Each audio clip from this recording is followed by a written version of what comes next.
I am joined with a very interesting person called Ross. Introduce yourself. Hello, I'm Ross. Perfect introduction. Alright, so I want to ask you about ayahuasca. So how many times have you drunk the medicine? 70, maybe? 70 times he's called on the mother ayahuasca. That's Well, yeah, with ayahuasca. yeah, just with ayahuasca. And when was your first experience of ayahuasca? In January. Of this year? Yeah. So that would be like 8 months ago. 8 months ago. So we are in September right now, I believe. So yeah, wow. So this year he's had ayahuasca about 70 times. That's impressive, man. Thank you. That's impressive. It's really been fun. It's really like fucking impressive, man. The first time you took it, were you afraid? Not really afraid. I would say like there was maybe a bit of anxiety. Yeah. Because previously, like before getting into spirituality and connecting with spirit, I'd done a lot of psychedelics, except I hadn't done them really intentionally. Okay. Except like, I didn't sort of say this is for having fun even, or recreation. It's just like, fuck it, let's do some mushroom. And I did a lot of those too. And as time went on, I kind of started experiencing more and more. Like I wouldn't call them bad trips now. That in the past I would have called them bad, where I felt like one of them I felt like I was dead. That kind of thing. Wow. So it's for a long time, for several hours. So I broke a lot of my own rules about set and setting, and when to do it, who to do it with, that kind of thing. And really all of them. I didn't know how much it was. I didn't know what kind of mushrooms they were. So it was like interesting experience. And so I'd had these negative experiences or these sort of fearful experiences before, and so I had that in my mind going into it, and I hadn't since reconnecting with spirit and quieting my mind and stuff. I hadn't done strong, like powerful psychedelics. I smoked marijuana, and that was it really. So so there was a little of that. It was like how, and at the same time curiosity. There's a little bit of anxiety about that, and at the same time curiosity, like how is this going to be compared to my previous experiences. So it was, and the first one was wild. The first one was wild. I was like taken into, I was in a different dimension. I mean, it all kind of like right on the edge of it. Maybe it was like whether I had my eyes open or my eyes closed made no difference. I was getting the same visuals. Wow. Which so visuals is like it's a very visual thing. Yeah, man. Then, more recently, like maybe a couple of weeks ago, I got some very good, strong stuff, and from a magician, and and I had not a huge dose by usual standards, and it was boom, and I was like way beyond. I shot past that that part that I got before where it was still very visual. This became more like a dream. Yeah. More like a dream. Where a lucid dream, a sort of semi-lucid dream, where I was floating around like in a nearby village here and town, or floating, or sort of I had a point of focus like in a dream. That I was in a definite place, and I was in the village and in town, and there were other people there. There were the locals around, and it felt like. It's very hard to describe, but it felt like some of them knew I was there. Wow. And I would be, and I sort of communicated with them and witnessed various scenes playing out of people. Like I don't know if these things were actually happening. I wouldn't be surprised. So it went past the visuals sort of phase of the. You astral projected out, man. Yeah, it was beautiful. And then I went through a 20-minute phase where I thought I was dying. Yeah. And then I went into like intense visions, and then just straight through into like a whole new reality, basically. Like a lucid dream. I mean, once I don't know if you've ever experienced those. Yes. I've had like 3 in the last year or something. It's the first time, and after having experienced that, one goes. At least I went. Okay, which one is real? Yeah. Which one is real? Because there's no difference.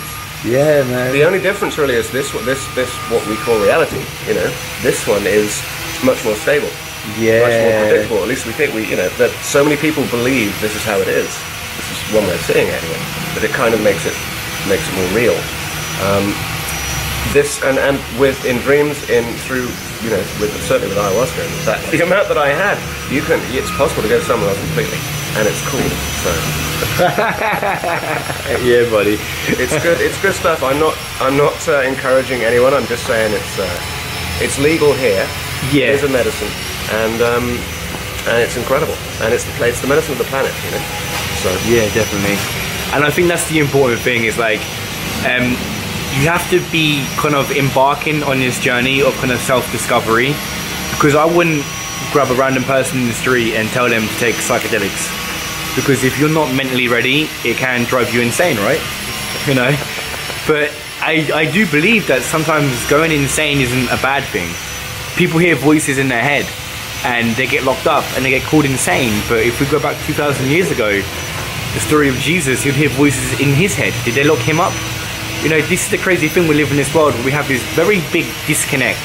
And the beautiful thing with the plant medicine is we have this reconnection to the spirit world, the reconnection to our souls, In this way, it's so beautiful and so profound. Do you agree? Yeah, absolutely. I mean, it's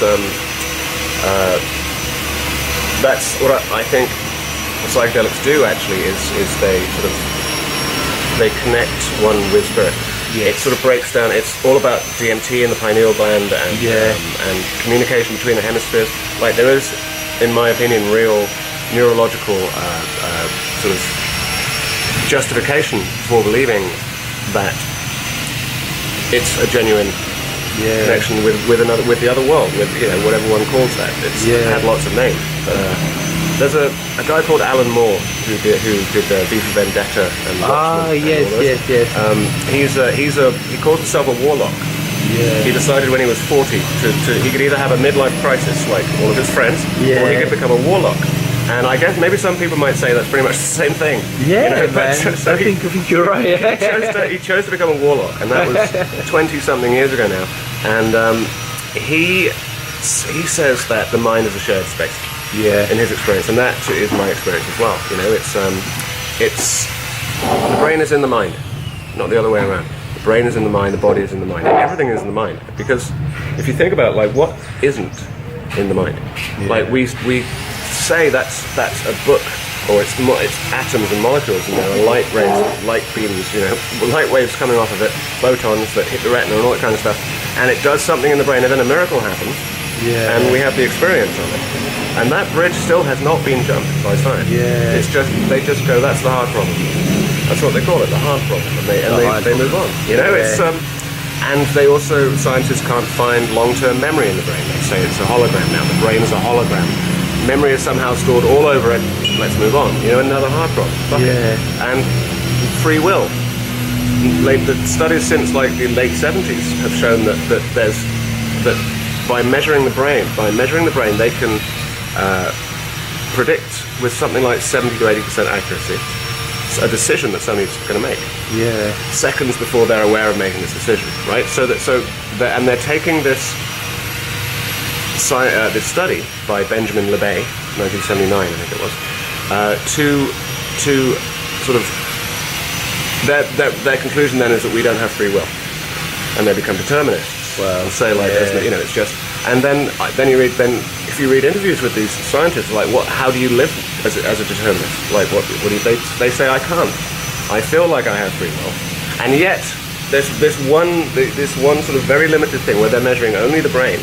They're not measuring anything else. They're not measuring any of the energy body anywhere else. Right? They go, okay, well we can't find free will either, so we'll say that doesn't exist. So they're basically one by one eliminating all the things that make us humans and people, beings.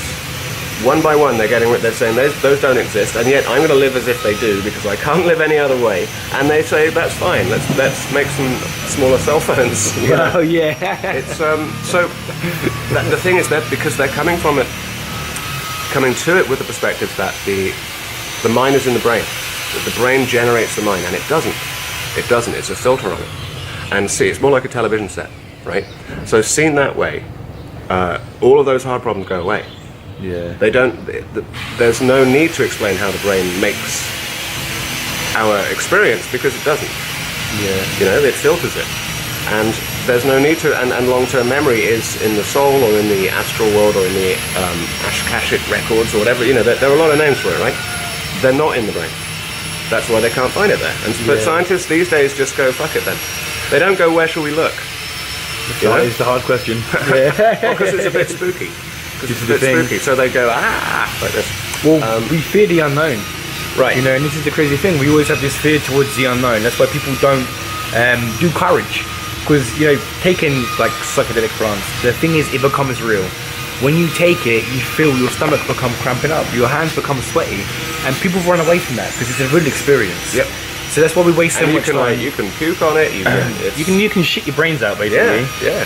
You know, and that's the thing with the medicine. When you tell people that, yeah, you can puke up and you will scream and you will shit yourself, people don't want to take it.